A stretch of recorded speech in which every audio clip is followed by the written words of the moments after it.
Red கீரையை நல்லா வெட்டி கட் பண்ணி கழுவி வச்சுக்கோங்க.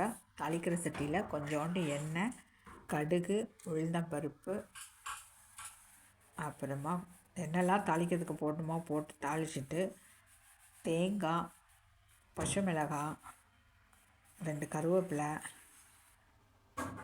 சீரகம் இந்த 4ஐயும் பொடியை நறுக்கிக்கிட்டு தாளித்த உடனே இந்த கீரையை கட் பண்ண கீரையை போட்டுட்டு அந்த தேங்காய் அரைச்ச தேங்காயையும் போட்டுட்டு நல்லா வேக வச்சு எடுங்க. சிம்மில் வச்சுட்டு நல்லா மூடி வச்சுடுங்க. நல்லா வேகும். வெந்ததுக்கப்புறம் எடுத்து சாப்பிடுங்க. ரொம்ப ஹெல்த்தி. ஆமாம், அவ்வளோதான் சொல்ல முடியும். நல்லா கீரை சாப்பிட்றேன் தெரியுமா? அதனால் நீங்களும் கீரை சாப்பிடுங்க. கீரை சாப்பிட்டா நம்ம சொன்ன பேச்சு கேட்குறோமோ இல்லையா, மற்றவங்க சொன்ன பேச்சு.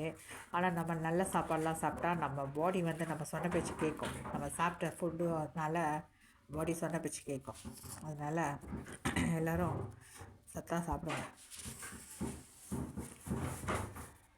கீரையை கிளறி விட்டு மெதுவாக நான் என்ன செஞ்சேன் தெரியுமா? கீரையை கட் பண்ணி வதக்கிட்டு முதல்ல கொஞ்சோண்டு கீரை, ஒரு கைக்குத்து கீரை போட்டேன். அப்புறமா கொஞ்சம் தேங்காய் அரைச்சதை போட்டேன். அப்புறமா ஒரு கைக்குத்து கீரையை போட்டேன். அப்புறமா கொஞ்சோண்டு மசாலா போட்டேன்.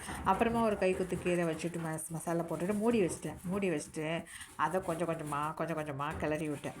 நல்லா விளையாண்டுட்டு அழகான சூப்பரான இது தண்டு கீரை தான், செங்கீரை இல்லைன்னா ரெட் கலரில் உள்ள தண்டு கீரைன்னு சொல்லலாம். அவ்வளோதான். தண்டும் இருந்துச்சு, கீரையும் இருந்துச்சு. நான் சமைச்சா பேஸ் அவ்வளோ சூப்பராக இருந்துச்சு. அதனால் நீங்களும் சாப்பிட்டு பாருங்கள். இதில் என்ன ஸ்பெஷல்னால் தேங்காய், ஜீரகம், கொஞ்சம் நிலக்கடலை, 2 கருவேப்பிலை, அப்புறமா ஜீரகம், இந்த 5 பொருளை சேர்த்து மிக்சியில் கிரைண்ட் பண்ணிவிட்டு 1-2 தட்டிட்டு இதில் மிக்ஸ் பண்ணி சாப்பிடுங்க. சூப்பராக இருக்கும். யாரும் நிலக்கடையெல்லாம் சேர்க்க மாட்டீங்க, ஆனால் நான் சேர்த்துருக்கேன். டிஃப்ரெண்ட்டாக இருக்கணுமே சொல்லிட்டு ஒரு ஸ்வீட்னஸ் வரும்ல, அதனால் தேவையான உப்பு போட்டுக்கோங்க. 3 தான் மசாலா.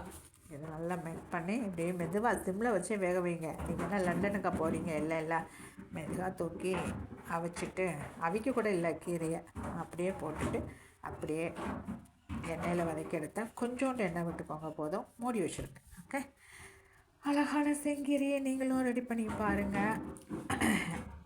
தேங்க்ஸ் ஃபார் வாட்சிங்.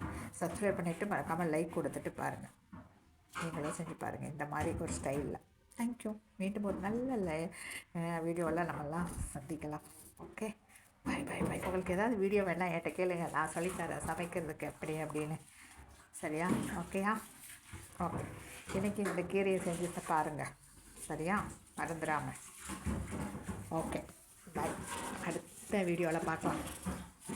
நேரமாச்சு. டாட்டா.